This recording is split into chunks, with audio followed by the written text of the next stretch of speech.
Pats people and Foxborough friends, Patriots Nation is where it is at this holiday season. Your team is 11-2 on the bye, the talk of the town, the bells of the football.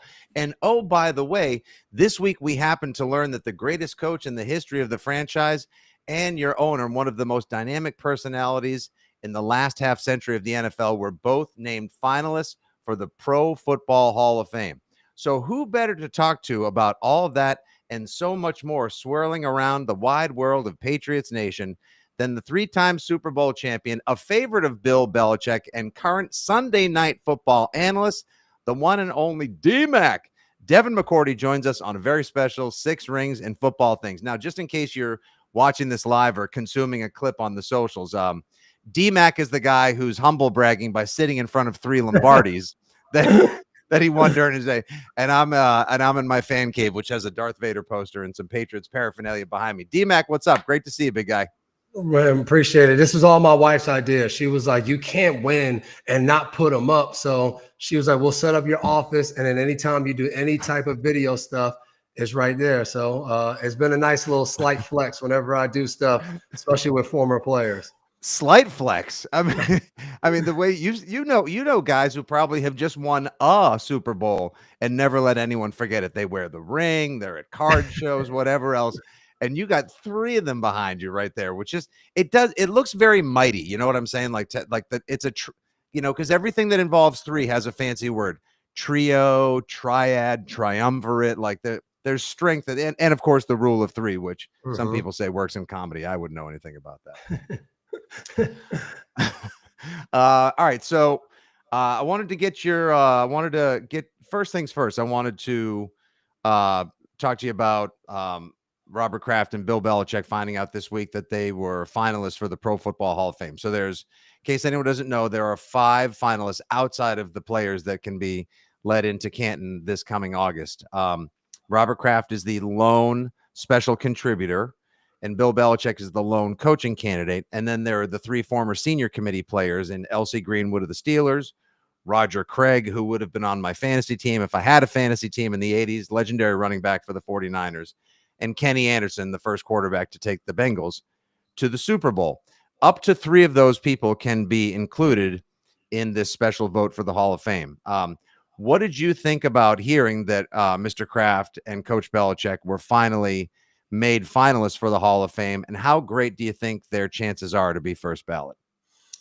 I think it's high. I mean, I'm not going to act like I'm an historian that knows, all 5 of those people's story, but I think when you think about these 2 guys and what they meant to the game of football and how they dominated, 25 years of football, of winning 6 Super Bowls, but just being in the limelight, being front and center year after year after year. So I think the cool thing is for both of them to be on this, at the same time. And I think, especially with everything that's going on, I think for them to both be finalists, it'll allow, everyone else, but especially them to kind of live in a moment of time of, hey, look, this is what we did. This is how special that run was, everything. And, I think that's the cool thing about any type of nomination or anything like this, like the Hall of Fame.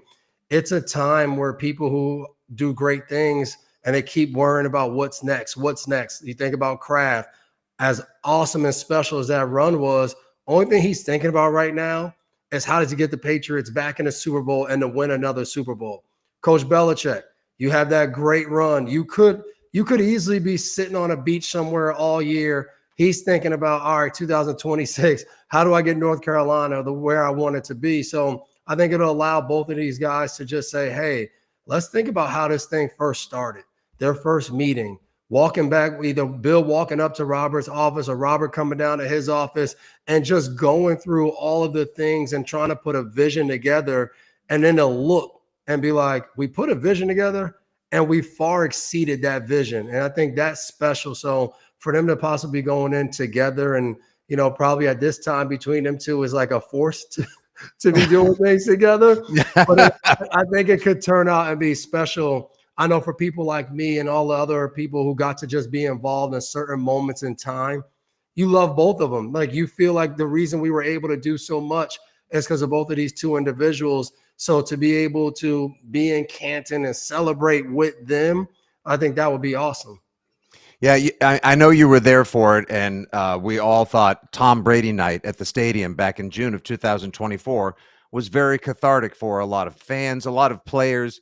You know, it was so great to see people like yourself, players, legends unto yourself, who were part of the second half of the double dynastic run. And each 10-year period is remarkable enough that anyone involved should be considered for the Pro Football Hall of Fame. That the Patriots were able to win 3, go a decade wandering the desert of no Super Bowls without it, and then you guys win 3 more is just that to me is the part. And that there was the symmetry the entire time of Robert Kraft, Tom Brady, and Bill Belichick, those being the most connective of threads and tissues, makes it beyond remarkable.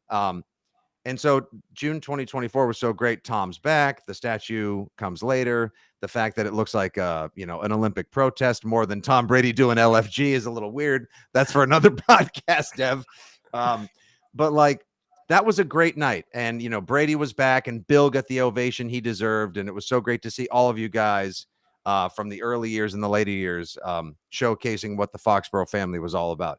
I think in a lot of ways you hit on something there. I think if Bill and Robert go in, this is an ancillary benefit of them possibly going in together on first ballot. I think that would kind of be a moment that could maybe bring the family back together again. Like, who cares how and why people were dismissed or how things ended or who should have done what? The fact is they were part of something so remarkable in New England, in the NFL, in American sports, pop culture, everything. Like, everybody knows who these guys are, and they should put animosities aside and celebrate just how special what they did was. We just need to bring the alcohol, and just as soon as we get together, just be like, shots. Everybody take 3 shots and then we go. But no, I agree. That's with you Ty's 100%. job. Ty will be there. Yeah, There'll be a Corvus vodka truck backing up the second. That thing's already he's already planning the same way Robert is looking at the end zone like, Jonathan, how much is it going to cost to demolition the 6 banners and make room for a 7th one? Ty is already thinking like, all right, how many bottles of Corvus do I need to drive to Canton next August? He's gonna be the official sponsor of the Bill Belichick Robert Kraft after party. I love it, man. But again, like you said, I think even Tom's thing, like there wasn't a moment or time where Bill just got to hang out with everybody. He kind of came in, hit the stage, and then he had to go and do whatever else he had to do. So I just think that time would be exactly what you said, whether it's the night before, like all the festivities that go around that. I can envision it right now of, the Hall of Fame game and both of those guys being on the field and being interviewed, and possibly maybe Tom coming back and being a part of that. And those 3 having a moment to just themselves, because as special as the overall run was, that included a lot of different players, myself included. The special part of this is what you said, those 3 men deciding that for 20 years they would make it work. I tell people all the time, like, everyone focuses on the end of it and, whatever between Bill and Tom needing to go to 10. I was like, but think about how hard it is for 3 people to decide for 20 plus years that this is what we're going to do. We're going to make this work. Because what you said, at the end of that first 10-year run, you win 3 Super Bowls. It's easy to say, hey, you go that way, I'll go this way. We'll figure it out, and we'll still have great careers. But for those guys that say, we're going to keep plugging away, we're going to keep trying to make this work, we're going to have a perfect season and lose, and then we're going to have a time in 2009 get eliminated in a wild card. And I used to hear Bill talk about kind of hit reset and say, we need to change this. We need to get a lot of different guys in here, and then to go do that. And I got to be a part of that change. And think about all those guys that came in, and for Tom to not say, you know what, this team's going young. It's past my time here. I need to go find a team that has veteran guys, a team that's here to win now.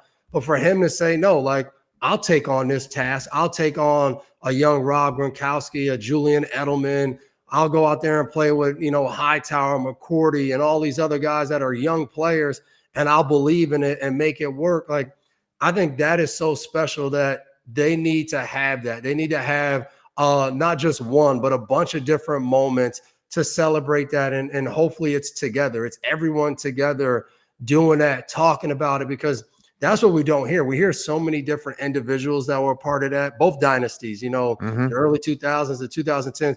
We hear guys telling stories, but we never really get to hear like Bill, RKK, and Tom sitting on a panel together talking about, you know, any amount of stories that went into that. I think that would be really cool, the lead up and everything that would go into this. And, you know, it feels like it's definitely going to happen. I just feel like this moment is made for it. So I'm excited for that.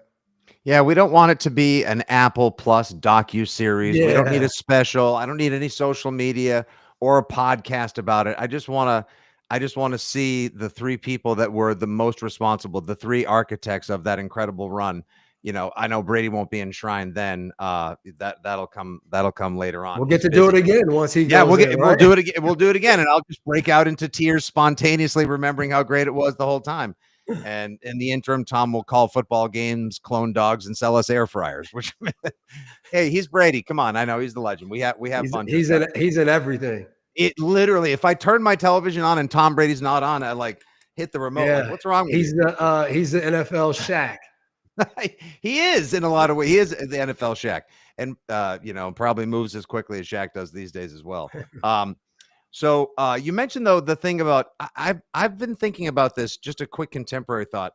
Right now, you know, I know you guys have on Sunday Night Football. You guys have Texans Chiefs, and you got a profile piece that I'm looking forward to watching Sunday night as well on one of the Texans defenders. But it feels like the Chiefs are at that 2009 pre-DMAC year. Like they've done everything they can. They've exhausted the tank from the initial run, and they almost need to like take a note if Mahomes and Reed have it in them to go find DMAC and Edelman and Hernandez and Gronkowski and basically and you know, Seabass and everyone else, and basically reboot the franchise. Like that in between that you just hit on is a special part of what Robert and Bill did and were able to be patient through.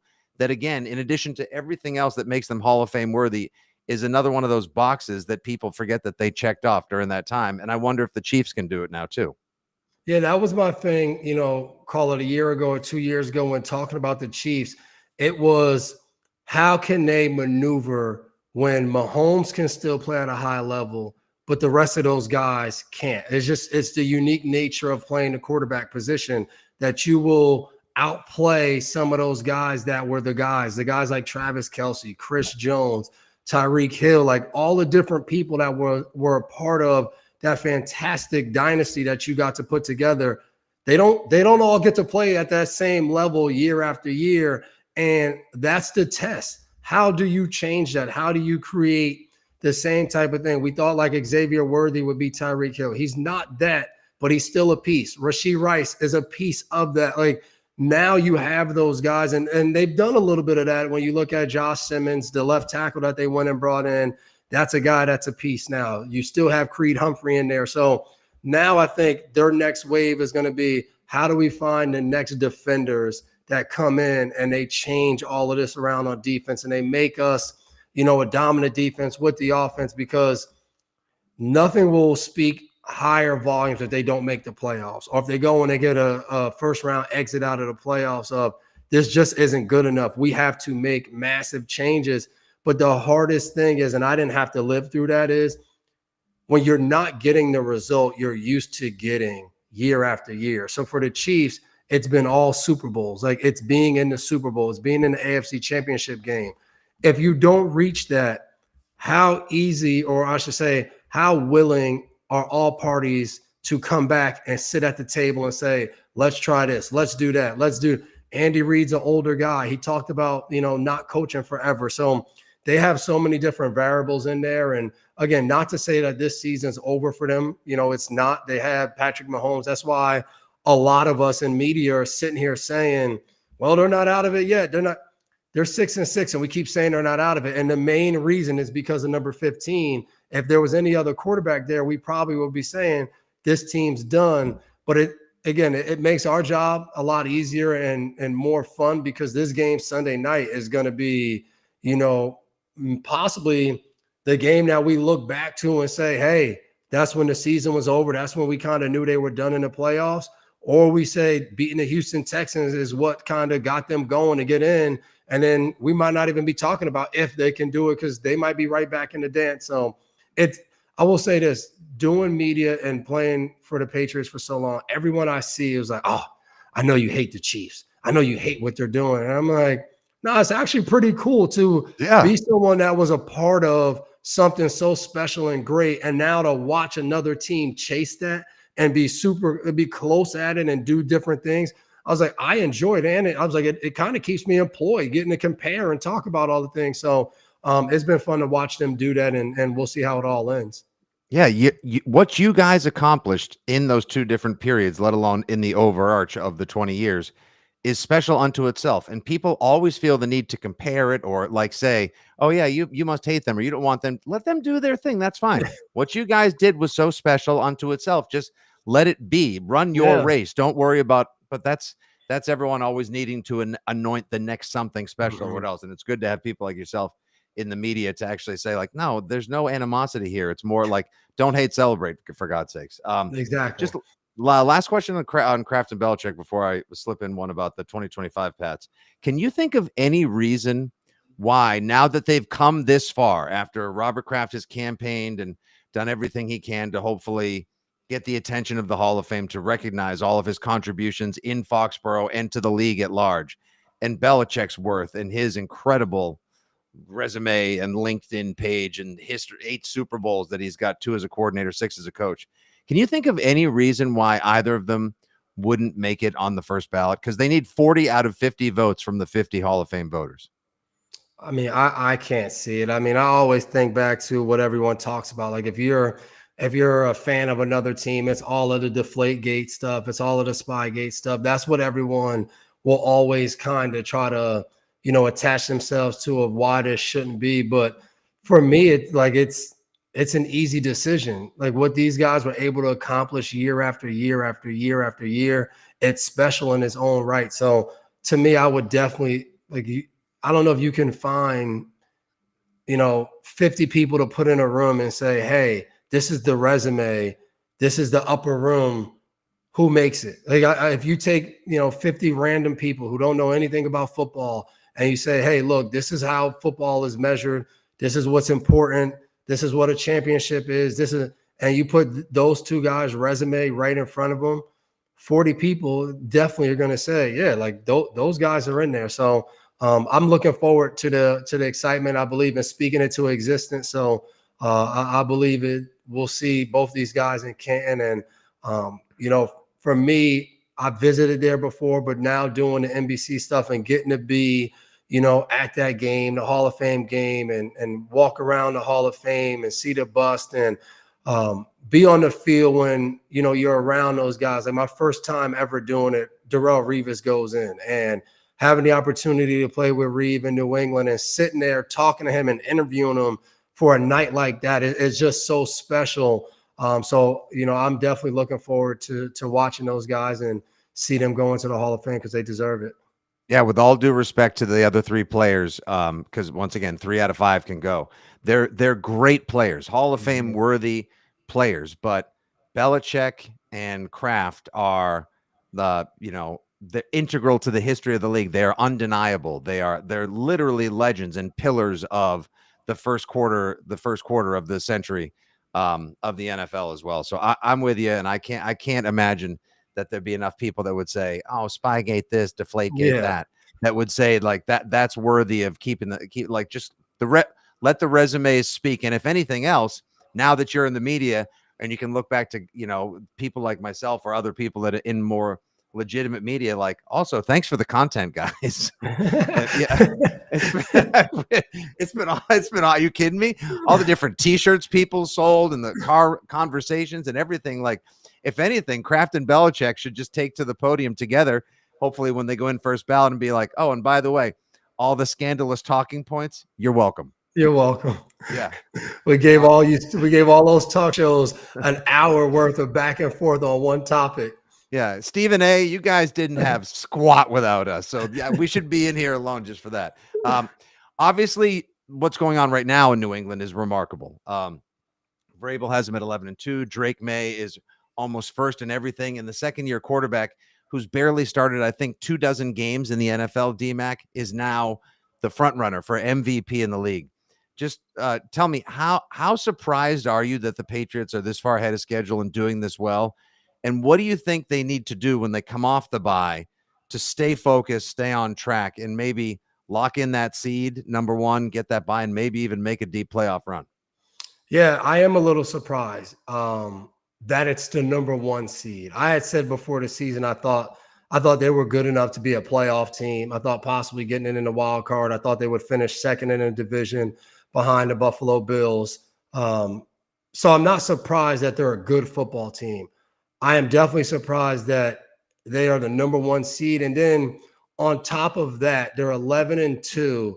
And think about this, like they're 11-2, and we're going to say there are 2 losses to Pittsburgh and the Raiders, 5 turnovers against Pittsburgh, and then they lost to the Raiders. Like you watch the Raiders, you're like, wait, the Patriots lost to the Raiders, and then you remember it was week 1, and week 1's a lie, blah, blah, blah. But like the way that they've gotten better is ridiculous to me. The focus, the preparation, like how into the details they are, like week after week, that has impressed me. Like that is so cool to see because it's what every team strives for. Like that is the goal for each team. Like, hey, we're struggling in this. Okay, we go do that. All right, we're struggling with this. All right, let's fix that. And then I remember Belichick used to always say, let's make our weaknesses okay. Let's make our weaknesses good, but let's make our strengths great. Don't let our strengths slip because we're only focusing on our weak. Like whatever you do well, you got to go in every game. We got to be able to count on that. And I think for this team, that's how they're moving. All right, man. Defensively, they don't really start the game that well. Let up long drives, but after that, they get in this grind and they get in this groove, and they're pressuring you. And they're becoming great at that.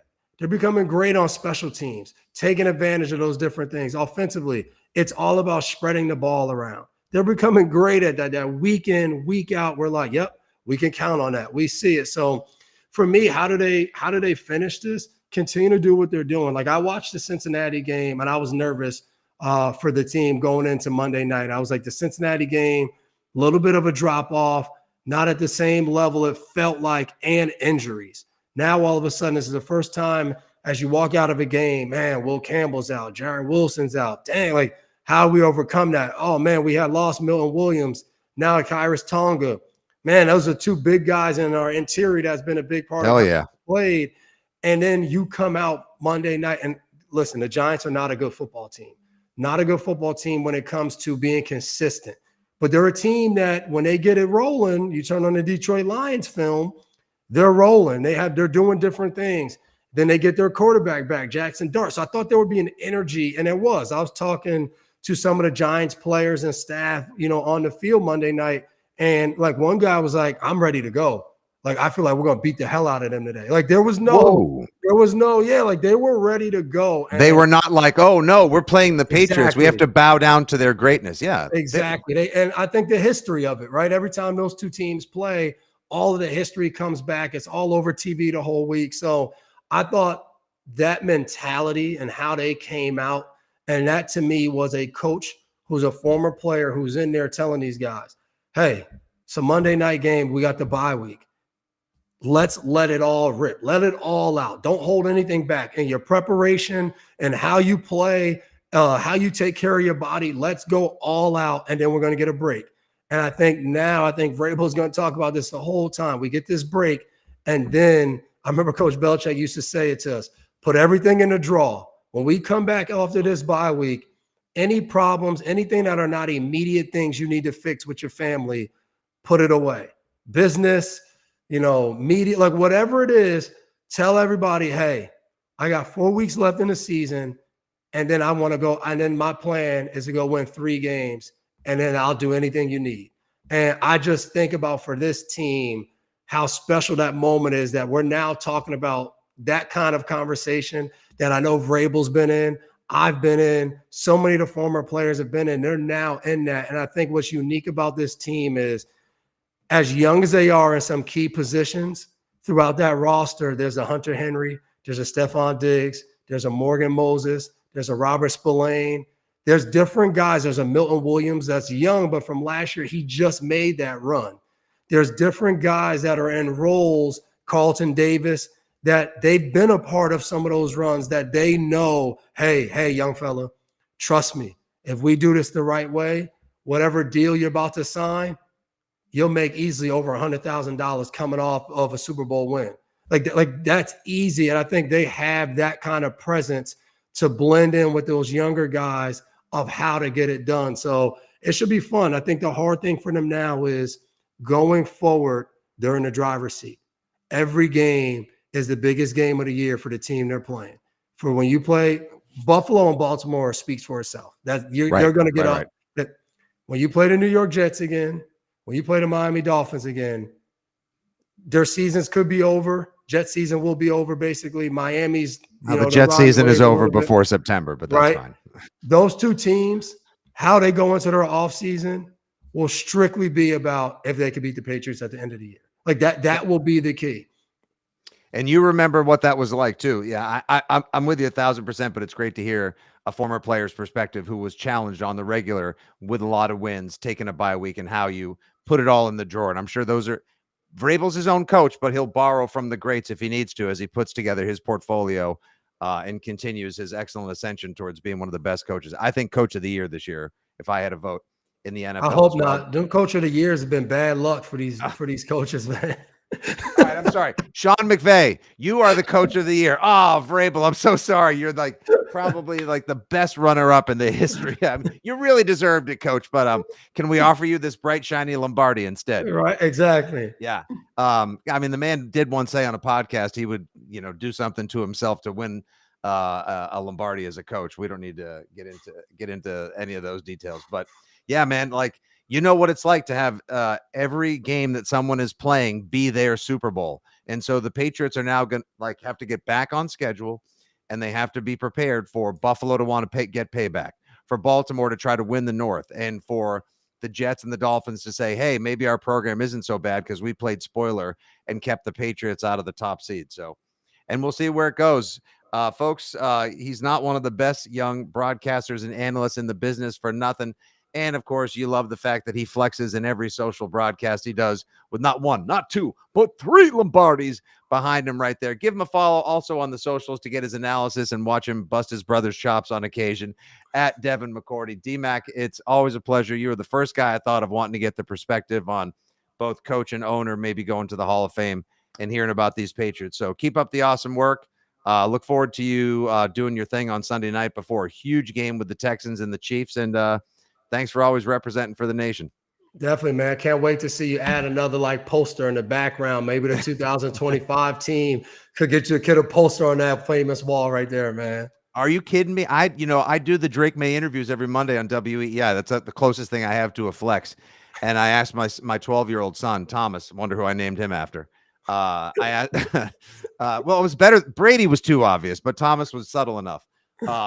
I actually asked Drake May a question during one of our interviews and said, my 12-year-old son, Thomas, is a huge fan of you. And I asked the question, and Drake was like, oh, man, tell him he's the man. So now I have an audio clip of Drake May telling Thomas that he's the man, that he gets to play on his iPhone to his friends on the school bus. That. Like, my dad got Drake May to say that I'm the man. Like, it's the vibes. Now you're a cool dad, man. That's all that matters. Once you get to a certain age, you turn into Thomas's dad. Nobody knows your real name. Listen, you and I both understand. Like, we got too many kids, and there's not enough hours in the day. We get it. Our resting state is perpetual exhaustion. But you know what? Wouldn't have it any other way. That's D-Mac, everybody. Thanks for listening to the latest 6 Rings in Football Things, brought to you by WEEI, Odyssey, and 2400 Sports. Enjoy the bye week. Get your rest. Have the happiest and safest holidays. And we will talk to you next week to get you pumped and primed for the Bills at the Pats.